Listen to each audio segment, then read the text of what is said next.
El tema que estamos tocando es la justificación. Vamos a hacer un pequeñito repaso y hemos decidido ver versículo por versículo para fundamentar lo que estamos viendo, fundamentar lo que estamos hablando, que es acerca de la justificación, ¿verdad? Por la fe. Y hemos hablado unos versículos antes que el apóstol Pablo aborda, que escribe en esta carta a los hermanos de Roma, donde él revela acerca de la condición del hombre sin Cristo, acerca de la condición de los seres humanos en sí mismos, por sus propias fuerzas. Y el domingo pasado vimos acerca de la naturaleza caída, la naturaleza del pecado, el dominio del pecado sobre toda la humanidad. ¿Está bien? El domingo pasado vimos estos pasajes, estos versículos desde el 9 en adelante, cómo Pablo revela que tanto gentiles como judíos están bajo el dominio de una naturaleza caída, ¿verdad? Esta naturaleza caída no le permite al hombre, en cuanto a agradar a Dios, en cuanto a una vida que agrada a Dios, no le permite ser efectivo al hombre. El hombre recibió una naturaleza caída. Adán transmitió a toda la raza humana esa naturaleza, como en algunas partes el apóstol Pablo le llama el cuerpo del pecado o la carne, o se le llama el hombre viejo, ¿verdad? o Adán, el caído, ¿verdad? Entonces tiene varios nombres esta naturaleza, ¿verdad? Y por ende el ser humano es inútil en cuanto a agradar a Dios, ¿verdad? Es inútil. Y también vimos en estos pasajes que el ser humano está en una condición donde no es encontrado justo, está en una condición donde no es encontrado como alguien bueno, ¿verdad? También vimos cómo los sentidos, el cuerpo, los sentidos físicos de la humanidad son siervos del pecado. El pecado aquí no solo aparece como una naturaleza, sino también aparece como un amo, como un señor, ¿verdad? Si hay un enemigo terrible, un enemigo bien malo, un enemigo incluso que tiene poder, es el pecado. Este es el enemigo de la humanidad, uno de los enemigos grandes de la humanidad, es el pecado. Y nosotros logramos ver que toda raza, ya sea estadounidense, ya sea negro, ya sea blanco, sea rico, sea pobre, toda persona que nació después de Adán heredó esta naturaleza caída, ¿verdad? Amén. Entonces, hermanos, vimos esto. Ahora, el apóstol Pablo nos revela esto y la intención de él no es despreciar a los lectores, no es dar una idea despectiva, una idea desesperanzadora en algún sentido, aunque en algún sentido sí, que la persona en sí misma está perdida, en sí misma no puede alcanzar la meta gloriosa de Dios, en sí misma está bajo condenación la persona, pero Pablo en realidad lo hace para luego, en los versos que vamos a ver hoy, los lectores o los creyentes de Roma puedan apropiarse de la gracia de Dios, puedan apropiarse de la justificación de Dios. Él explica estos pasajes, pero es para ayudar a los creyentes de Roma, es para ayudarlos a que ellos no dependan de sí mismos, a que ellos no intenten por su fuerza, a que ellos no se vayan por el error, a que ellos no caigan en el desempeño almático, a que ellos no caigan en la trampa del desempeño, que ellos no se basen en su fuerza. Amén. Esa es la idea, porque los lectores de Roma eran creyentes, eran cristianos, y Pablo no quería que ellos desconocieran esta verdad de gracia, desconocieran esta obra maravillosa de gracia que les beneficiaba a ellos, que les traía gran bendición y que les proporcionaba una postura, una posición favorable delante de Dios. Ya no era la posición en la que estaban caídos, sino que ahora como creyente Pablo les quiere revelar en la posición que legalmente Dios los ve por haber creído en Cristo. Amén. Ahora, hay varios puntos importantes que uno puede ver en estos versículos negativos. Y es que en estos versículos negativos, ¿verdad? que Pablo aborda, el ser humano no entiende, el ser humano es inútil, ¿verdad? Es sepulcro abierto, se apresuran para derramar sangre, camino y desventura hay en sus caminos, empieza a decir no hay paz, solo hay quebranto. Pablo está hablando acerca del resultado de vivir bajo pecado. Pablo está hablando acerca de la maldición que es, de lo desgraciado que es vivir bajo el poder del pecado. ¿Está bien? Amén. El ser humano por sí mismo, escúcheme, era imposible que pudiera hacer algo. Amén. Y Dios, y lo único que le esperaba al ser humano era condenación, culpa y muerte. Pero Dios decidió actuar y hacer algo y abrir un camino. Pero ya eso lo vimos más o menos el domingo pasado. Mire, hermano, ayer mientras yo estudiaba, Dios me dio una palabra. Y yo decía, Dios mío, de hecho, fui tocado un poco por esa palabra. No la busque, está en Isaías 43, donde Dios dice, así dice, oh Jacob, así dice el creador tuyo, el formador tuyo, dice, no temas, porque yo te redimí. Dice,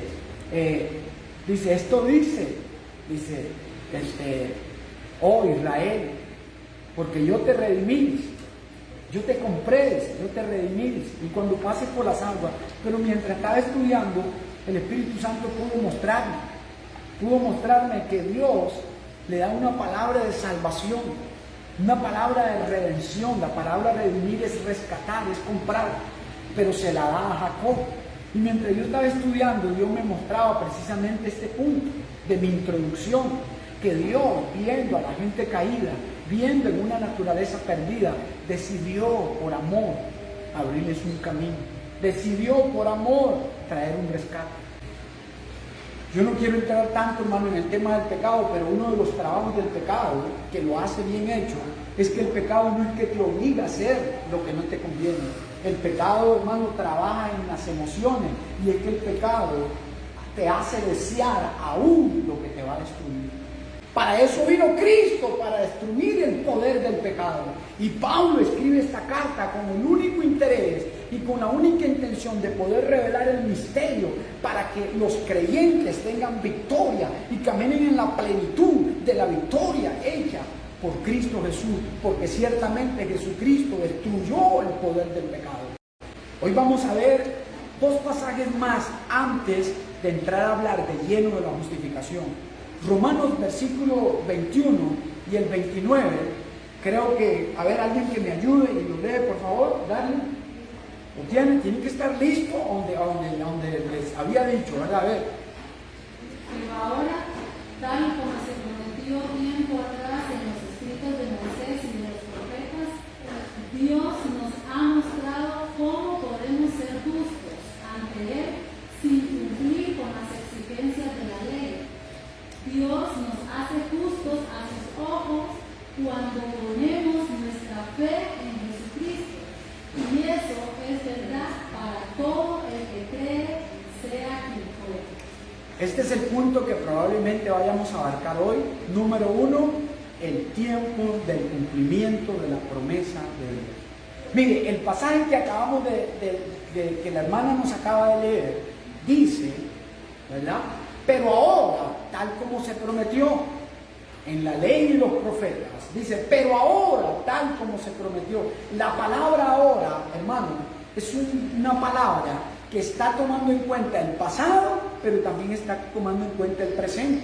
El apóstol Pablo dice, pero ahora, tal como se prometió. En otras palabras, Pablo está diciendo, esto se prometió, pero ahora se ha cumplido. La promesa que Dios dio, la obra en la que Dios iba a fundamentarse para justificar a los hombres, la obra que Dios iba a hacer para abrirle un camino a los hombres, para traer salvación a los hombres, ya se ha cumplido, ya se manifestó, ya fue hecha, dice Pablo, ¿verdad? Y entonces él prosigue diciendo, se anunció por la ley y los profetas. Esta palabra, la ley y los profetas, a lo que se refiere es al Antiguo Testamento. La ley en los judíos, la ley para nosotros los gentiles, todos los libros de la ley se refiere a Génesis hasta Deuteronomio. Eso se refiere, para los judíos la ley es desde Génesis hasta Deuteronomio. ¿Está bien? Entonces, para los judíos se le llama la Torá. Esa es la Torá, los 5 libros que contienen la ley. Pero en esos 5 libros, y hay otros libros después de eso, es donde aparecen los profetas. Entonces, cuando Pablo dice, y esto se anunció por la ley y los profetas, se está refiriendo a los 5 primeros libros, que es, hermano, para los judíos la Torá, el Pentateuco para nosotros los gentiles, hermano, y luego dice, por la ley, por esos 5 libros se anunció, dice, la justificación por medio de la fe, dice, y los profetas lo anunciaron. No tenemos el tiempo, hermano, pero son muchos pasajes, versículos que está lleno, donde Dios anunció, donde Dios prometió que un día iba a llevar a cabo la obra en la que iba a incluir a todos los pecadores que lo aceptaran para que fueran justificados. Los del pasado, los del presente y los del futuro. Está lleno el Viejo Testamento de pasajes. Oh, yo estuve viendo uno que otro y escribí por ahí algunos otros. Jeremías, uno de ellos, dice, oh, vienen días, dice Jehová, que haré pacto con la casa de Judá, y mi pacto será este, y empieza a anunciar el Señor. Este será mi pacto, dice el Señor. Perdonaré sus pecados, escribiré mis leyes en sus corazones, pondré mi espíritu en ellos. Este pacto no será como el pacto antiguo que yo hice. Este será un nuevo pacto, donde Dios habla de un nuevo corazón, una nueva naturaleza, y donde yo seré su Dios, y ellos serán mi pueblo. Usted verá muchos pasajes en Isaías 53, como cordero fue llevado al matadero. Usted verá por toda la Biblia. No tenemos el tiempo para mostrarle los pasajes específicos donde Dios anuncia, donde Dios promete que llevaría a cabo una obra en la que se iba a basar la justificación para todos los hombres. Amén. Ahora, míreme para acá. Vamos a entrar a un punto importante. El versículo 22, nuevamente que me lo lea por favor, la muchacha que me lo leyó, a ver, nuevamente, el versículo 22. Dios nos hace justos a sus ojos cuando ponemos nuestra fe en Jesucristo. Y eso es verdad para todo el que cree, sea quien fuere. Ok, léame el 21, léamelo los dos, por favor. Donde dice, pero ahora, aparte de la ley. Pero ahora, tal como se prometió tiempo atrás en los escritos de Moisés y de los profetas, Dios nos ha mostrado cómo podemos ser justos ante Él sin cumplir con las exigencias de la ley. Dios nos hace justos a sus ojos cuando ponemos nuestra fe en Jesucristo. Y esto es verdad para todo el que cree, sea quien fuera. Ok, el apóstol Pablo está diciendo, miren hermano, dice, ahora, dice el apóstol Pablo en estas cartas, hermano, esto es vital, estas cartas son reveladas por Dios, son las escrituras inspiradas. Amén. Miren, pongan atención, hermano. Aquí es donde termina toda opinión humana. ¿Está bien? Aquí es donde hasta aquí llegan las opiniones y los pensamientos de los hombres, los comentarios de los hombres. Y solo tienen lugar las escrituras.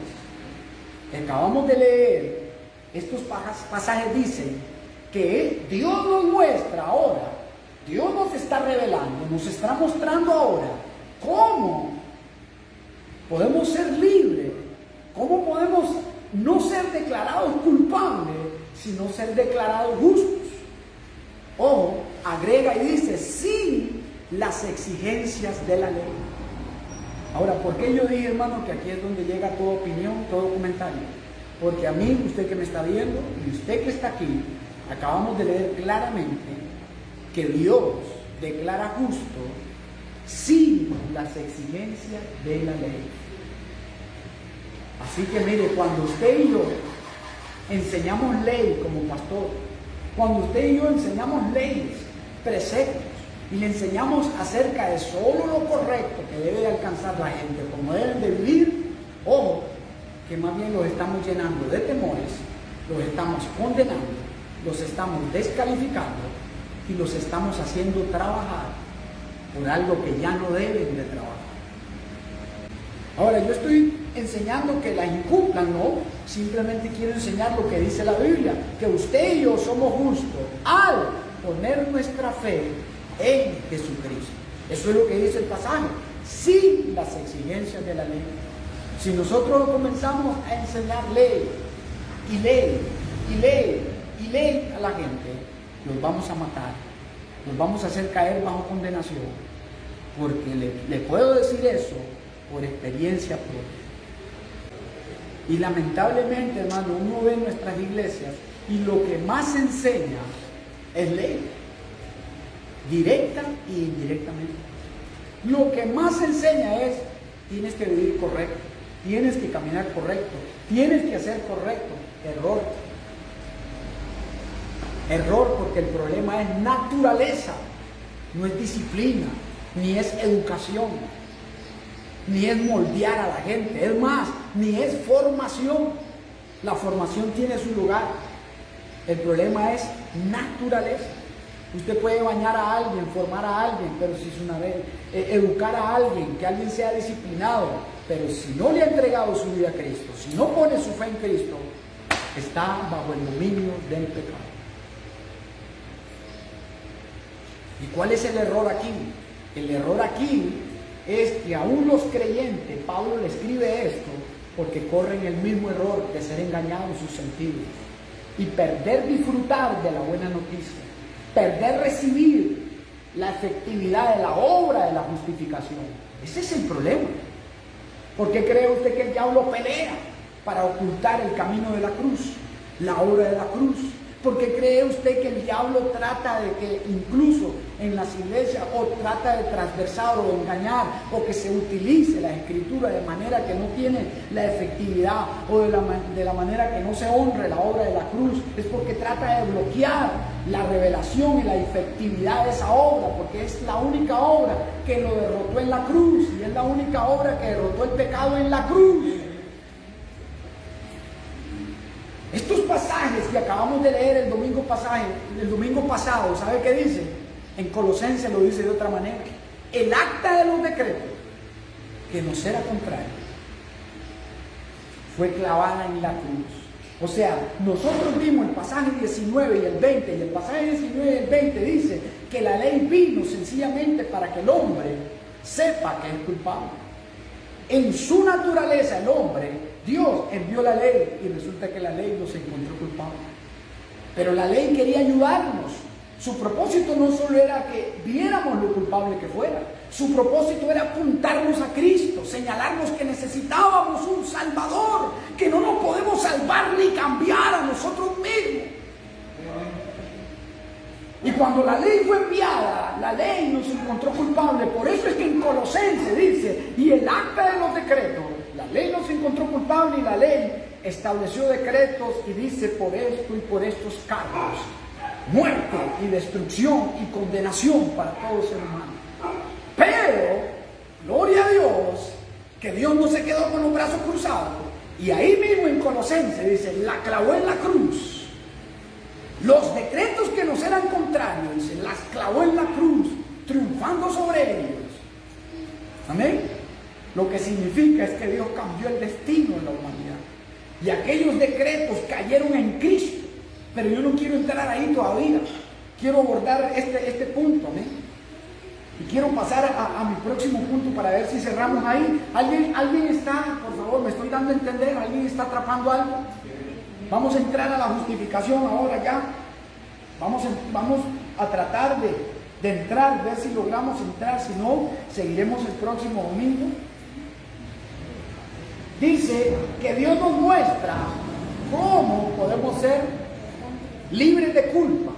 El apóstol Pablo dice, en el pasaje que la hermana leyó, dice, ahora Dios nos muestra cómo podemos ser justos sin las exigencias de la ley. Cómo podemos ser declarados no culpables, sino justos, sin las exigencias de la ley. Ahora, dice Pablo, mire hermano, después de hablar de tantas malas noticias, Pablo en estos versículos, en el 21 y el 22, comienza a hablar de buenas noticias. Pero ahora, dice, Dios nos enseña cómo podemos ser declarados no culpables, sino justos, y nos muestra, dice, cómo podemos vivir de acuerdo a su voluntad. Nos muestra que nos da la gracia, la capacidad, pero ahora vamos a profundizar un poquito más. Tal vez usted dice, ay pastor, yo no sé, no entiendo todas esas cosas. Entonces, hermanos, número 2, ¿cómo Dios? La pregunta es, ¿cómo Dios nos hace justos? A ver, usted me siguió, naturaleza, caído, estábamos bajo el servicio del pecado. Ahora vamos a entrar cómo Dios nos hace justos, cómo Dios lo hizo, sin las exigencias de la ley, porque se supone que alguien justo es alguien que hace algo bueno. Usted recordará a aquel hombre que llegó de Jesús y le dijo, hombre bueno, ¿cómo puedo ser salvo? ¿Se acuerda? ¿Se acuerda? Que llegó aquel mercader, un hombre rico, y le dijo, buen hombre, ¿cómo puedo ser salvo? ¿Qué le dijo Jesús? ¿Por qué me llamas bueno? Solo hay uno bueno, naturaleza, Dios. De hecho, Cristo dijo, yo vivo por él. Ni él mismo se atribuyó que era bueno. ¿Por qué me llama bueno?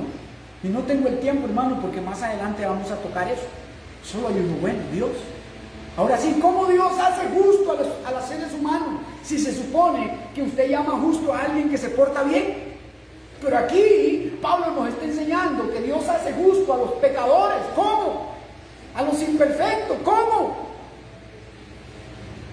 Y entonces viene el versículo que le dio la hermana, dice, cuando ponen su fe en Jesucristo, léanmelo nuevamente. Dios nos hace justos a sus ojos cuando ponemos nuestra fe en Jesucristo. Y eso es verdad para todo el que cree, sea quien cree. Ahora, hermano, ahora yo le voy a mostrar algo, escúcheme bien. Dios nos hace justos a sus ojos cuando ponemos nuestra fe en Jesucristo, sin las exigencias de la ley. Cuando usted pone su fe, oh hermano, míreme para acá. ¿Sabe qué, hermano? Lo que era imposible para los pecadores, Dios lo puso a su alcance. Porque ahora toda persona puede creer.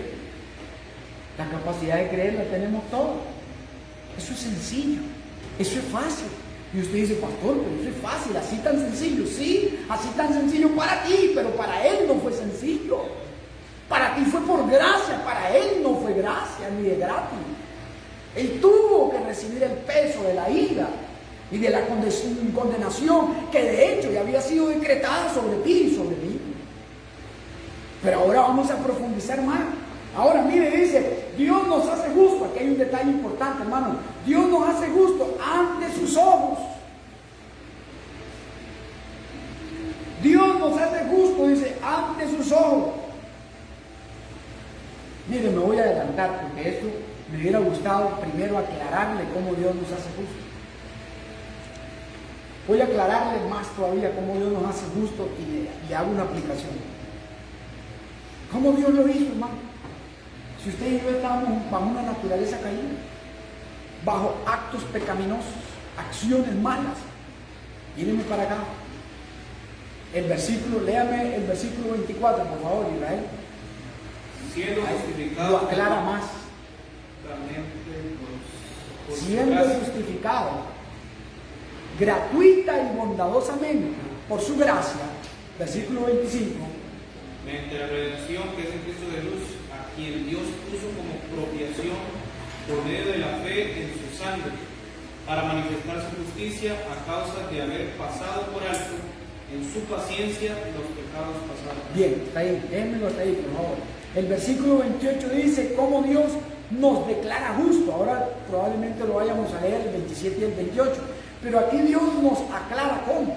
Una traducción dice, Dios nos declara justo ante sus ojos, nuevamente, vuelvo a repetir, creo, ante sus ojos.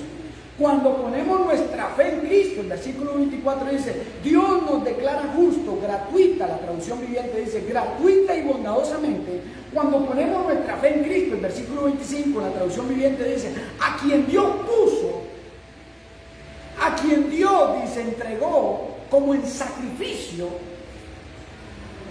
¿ves? Para liberarnos del castigo de nuestros pecados.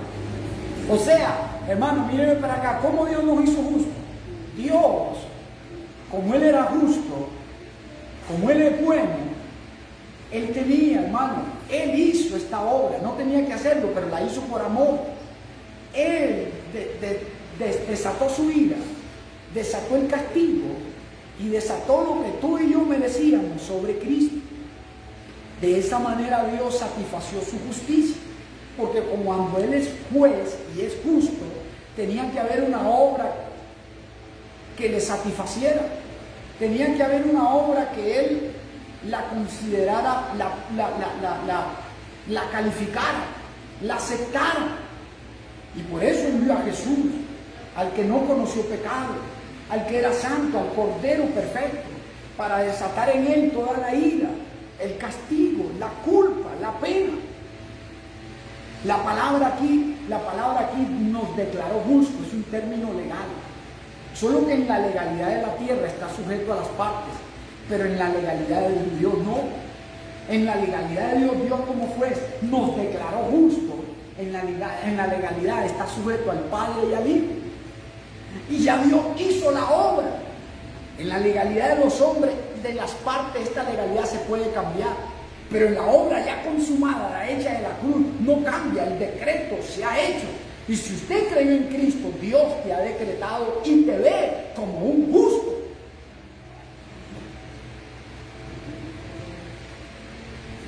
Dios no te puede ver tus errores. Ahora usted pregunta y dice, pastor, pero yo no soy perfecto. Sí, pero Dios te declara justo y te ve justo en base a que tú pusiste tu confianza en Jesús, no porque tú seas perfecto, sino por lo que Él hizo. Eres tú quien miras tus defectos, pero Dios no te puede ver con defectos, porque Él ante sus ojos te ha declarado justo y es un término legal. No se puede revertir, no se puede cambiar, es inmovible. Y voy a cerrar con esta aplicación. Ahora, si ponemos en orden o si ponemos en fila cuáles son los ojos más importantes o cuál es la opinión más importante, ¿cuál es? La de Dios. Amén. Usted dice, pastor, pero no soy perfecto. Sí, no sos perfecto, pero precisamente Dios te declaró justo para que puedan estar delante de su presencia, porque ante un Dios santo no te puedes acercar, no se puede acercar un inmundo o un injusto. Solo un justo puede estar delante de Él, y como Él te ama tanto, no te quiere lejos, te quiere cerca. Por eso hizo la obra de la cruz, para tenerte cerquita, en una postura que te da derecho legal para estar delante de su presencia y poder ser receptor de su amor y de su salvación y su gracia, porque solo así, bajo esa legalidad, ya no porque eres perfecto, sino porque Dios ve la cruz y ve la sangre de Jesús. Él dice, legalmente eres justo, merecedor de mi bendición, merecedor de mi amor, de mi abrazo. Mano, mire, cuando yo estaba leyendo esto, yo decía, ay Señor, si alguien me hubiera enseñado esto recién convertido. Eres merecedor de mi gracia, de mi ayuda, de mi amparo, porque ahora te he puesto, y por haber creído en Cristo, has sido posicionado bajo un derecho legal que el cielo puede verte. Y tú dices, pastor, pero es que aún yo soy imperfecto. Ahora vamos a tocar más profundo esto. Ahora sí, si ponemos en orden, en fila, los ojos de Dios y la mente de Dios, la opinión de Dios es más importante que todo, ¿sí o no? Ahora Él es el juez. Él es el juez soberano de toda la tierra. Pero hay un detalle importante, escúcheme bien. Póngame atención. Usted va a ser bendecido con lo que yo le voy a decir. Ante los ojos de Dios, aunque tú aún no eres perfecto, Dios precisamente te decretó legalmente justo para trabajar en ti, para ser tu alfarero, para ser tu amigo, para ser tu salvador. Porque Dios es un Dios de la ley también. Y Él te tuvo que posicionar bajo una legalidad. Cuando tú confiaste en Cristo, lo que Cristo hizo fue la ofrenda por ti. Tú estás bajo esa cobertura, tú estás bajo esa verdad. Cuando Dios te ve a través de Cristo. Cuando Dios te ve a través de su sangre, te ve a través de su sacrificio. Oh, hermano, mire, los próximos domingos yo quería entrar en un ejemplo, pero le voy a dar una pinceladita. ¿Usted recuerda a Abraham cuando le mintió, si no me equivoco, a Abimelech? Le dijo, es mi hermana. Y Dios tuvo que venir y decirle, ¿eres hombre muerto? Pero hermano, el que mintió fue Abraham. Pero unos pasajes antes, Abraham fue declarado justo porque creyó en Dios. Lo que significa es que Dios no vio su error. La mentira es mala, sí, pero estaba bajo un decreto legal, era justo. Y aunque él mintió, Dios lo llamó profeta. Entonces usted es profeta también. Miren el poder de la legalidad, de la declaración de Dios. Y al contrario, de esta mentira hasta rico se hizo Abraham, beneficiado, salió. A su esposa le dieron como 500 monedas, le dieron vacas, le dieron ovejas. Qué cosa más rara, porque con Dios es serio el asunto. Unos versículos antes, capítulos antes, Dios lo había declarado justo por su fe. Y Abraham tuvo que orar por todas las mujeres de aquella tierra, la tierra de Gerar, si no me equivoco, y dice que Dios le abrió la matriz y fue el primer milagro de sanidad, donde la esterilidad desapareció de las mujeres. Pero si Abraham se hubiera sentido un rechazado, un inútil, un descalificado porque mintió, ¿usted cree que hubiera tenido la fe para orar por alguien externo? Dios había declarado justo a Abraham porque confió en él. Dios no podía verlo de otra manera. Él es legal. ¿Entiende? Que tu error no está por encima de la obra de la cruz ni de la legalidad de Dios. ¿Cuántos años nos hemos menospreciado? ¿Cuántos años por oír ley, nos hemos enfocado en nuestros errores? Nos rechazamos, nos condenamos. Usted tiene a alguien al frente que recién convertido me la tiré años en culpa, en condenación. Y la culpa y la condenación lo único que hace es repetir el patrón y te hace volver a caer en el pecado y en el error. Es la justificación la que te libera, la que te pone de pie y la que te hace decir, Señor, gracias, cometí este error, pero acepto tu perdón. Eso es honrar la obra de la cruz. Acepto tu amor y seguiré adelante, porque tú eres mi alfarero. Soy justo y tú me ves como justo. No me veré de otra manera. Pero cuando no entendemos esta revelación, el diablo nos condena, nos acusa, el mundo nos señala y no permitimos la obra de la gracia y no permitimos que Dios nos abrace. Se lo digo porque yo pasé por eso. En una ocasión cometí un error, hermano, en la tarde, eran las 10 de la noche y seguía tirado en el piso diciéndole a Dios, perdón. Y Dios arriba dice, no entiendes, esas son indulgencias, eso es religiosidad. Eso es lloriqueo, eso es almático. No entiende. Si entendiera que es por la sangre derramada, se pondría de pie en el mismo minuto que me pidió perdón y se iría a dormir y a roncar como un bebé, porque está declarado justo ante mis ojos. ¡Hey! ¡Aleluya!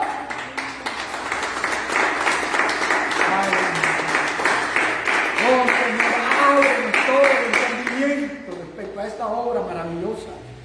Ahora, está la hora de la justificación legal, pero ¿sabía usted que está la hora de la justificación como imputación o como naturaleza? Y esa es la que vamos a abordar después. Pero yo no me voy a adelantar, porque vamos a cerrar aquí, si no me equivoco, ¿no? Porque ya el tiempo se nos fue. ¿Me regalan unos 3 minutitos más que a mí? ¿Cuáles son los ojos más importantes, la opinión más importante? Aquí hay algo vital. Yo le dije que usted iba a ser bendecido. Lo prometido es deuda, nada más déjenme soltarse. Ahora, si Dios te ve como justo, y son los ojos más importantes, y los que tienen la legalidad, porque es el juez, es la opinión que cuenta, ¿cómo debes de verte tú? Aquí está el trueque. Porque aunque tú estés bajo esa verdad, si te miras de otra manera, puede que seas tratado no de acuerdo, o te sientas o vivas no de acuerdo a la verdad que ya ha sido decretada sobre ti. ¿Le doy un ejemplo? En otras palabras, si Dios te ve justo y te declara justo, así es como tú debes de verte y no debes de recibir y aceptar.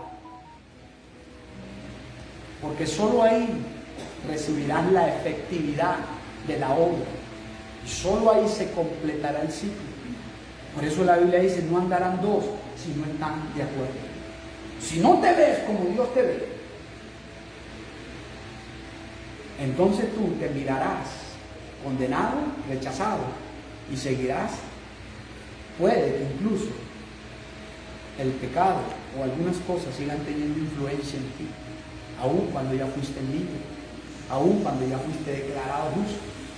Si Dios te ve como justo, si los ojos de Dios, a los ojos de Dios eres justo, has sido justificado, no hay ningún otro ojos que cuenten aquí, ni los de tu papá, ni los de tu mamá, ni los de tu amiguito, que te digan, es que cómo vas a ser justo. Tú sí, pero es que ustedes no entienden, ya el pastor me explicó, y así me veo. Cuando tú te pares en el espejo, tú debes de decir, aquí está el espejo, un justo. Cuando tú te levantas por la mañana, Dios te ve y dice, se levantaron los justos, las justas. Cuando vas para el supermercado caminando, los ángeles te ven y dicen, ahí van los justos, vea los justos donde van. Cuando de pronto un accidente quiere venir en contra tuya, entonces el cielo dice, ojo, que va directo a un justo. Y es entonces el tráiler que venía para ti, ¡pah!, doble y cae por allá y no te toca porque eres justo. Son los justos los que merecen lo bueno. Son los justos los que tienen el favor y la bendición. Son los justos los que están bajo la legalidad de la bendición. Pero tú tienes que saberlo, porque si no lo sabes, no viene la revelación a ti. Puede que no estés disfrutando lo que ya es tuyo. Le doy un ejemplo.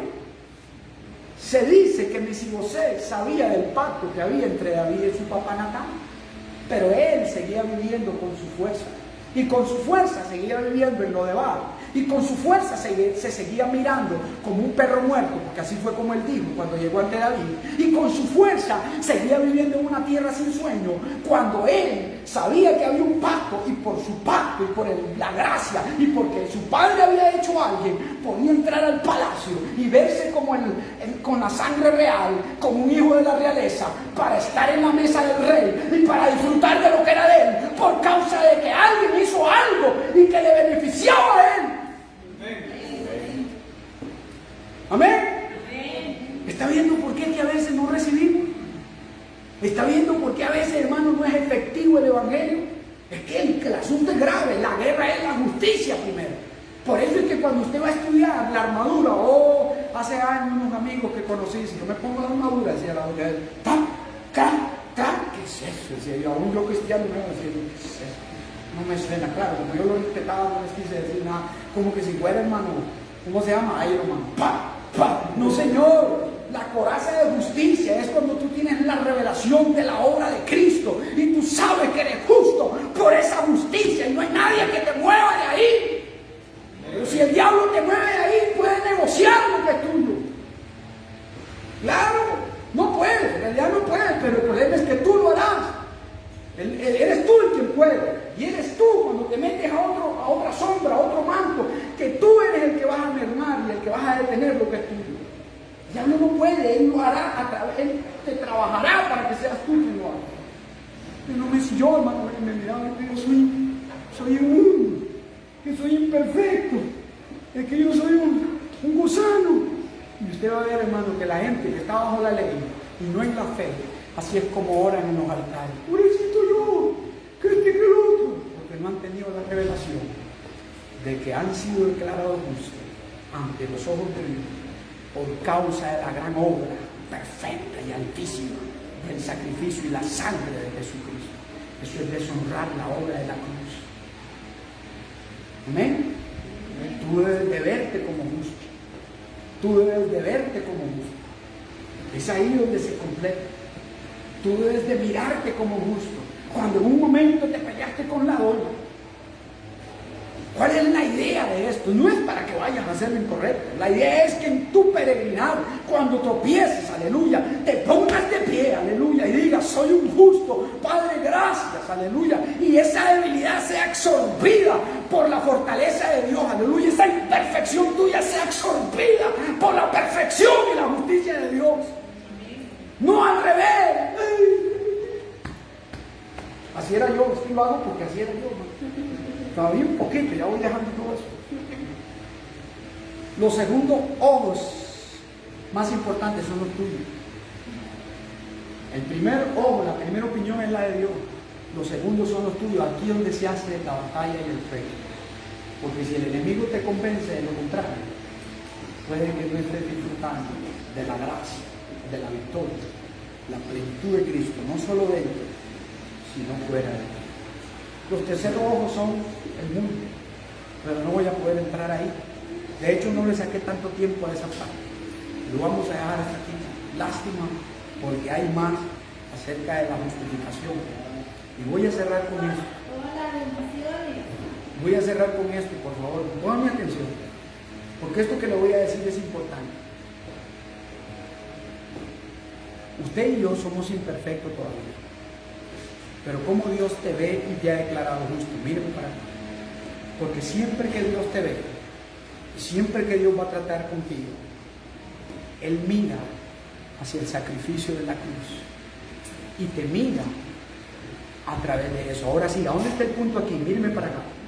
De igual manera, si Dios mira a Jesús y mira el sacrificio de la cruz, sus ojos están en el perfecto, tú y yo igual, para vivir en nuestro peregrinar debemos de caminar mirándolo a Él y mirándolo a Él, no fundamentándonos en nuestros errores, ni fundamentándonos en nuestro desempeño, en lo que hago y en lo que no hago, en lo que falté o no falté, sino que en mi peregrinar debo de seguir mirándolo a Él. Si Dios lo mira a Él, usted y yo también lo miramos a Él. Y si no me equivoco es en Corinto donde dice, y mirando a cara descubierta, y mirando, dice, la gloria de Dios, o la imagen de Dios, dice, somos transformados de gloria en gloria. Porque ahí es donde ocurre la transformación.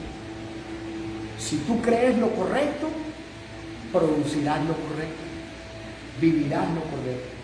Por eso es que los segundos ojos son los tuyos, porque como tú creas, te será hecho. Si no te crees justo, pues para ti no es justo, para Dios. Y el diablo te hará prueba, te engañará. Pero si tú te crees justo aún cuando no has sido perfecto, serás transformado a la imagen de su Hijo. Cuando Pedro vio a Jesús en el agua, se hizo como Jesús. ¿Por qué? Porque se enfocó en Él. Amén.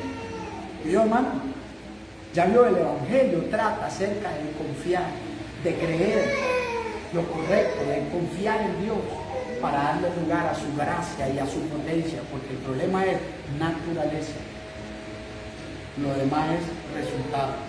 Dios quiere tratar con la raíz para que seamos victoriosos. ¿Amén, hermano? Ahora sí, ¿cómo va a vivir usted? ¿Cuál va a ser su base para vivir? ¿Cuál va a ser su base para juzgarse? No, el sacrificio de la cruz. El sacrificio de la cruz. Ahí es donde tiene sentido lo que Pablo dice. Y no me gloriaré en mi fuerza, sino en la obra de la cruz. Cuando usted camina y tropieza, usted va a ver la obra de la cruz. No se juzgue por usted mismo. Dijo Pablo, ni yo mismo me condeno. Si Dios lo declaró justo, no caiga ni acepte la culpa ni la condenación. Dios lo justificó por lo que Cristo hizo. Viva así. No sé si me voy a entender. No sé si alguien me comprende. Viva así, porque en nuestro caminar en algún momento vamos a fallar. Si usted se evalúa por esa falla y no por la declaración y la obra perfecta de lo que ya hizo, cuando usted sigue de pie, usted honra la obra de la cruz. Está diciendo que usted tiene fe. Está diciendo que eso no lo va a detener. Y que usted, el que empezó la buena obra, la perfeccionará. Póngase sobre sus pies. Muchas gracias. Puede cerrar el dedito.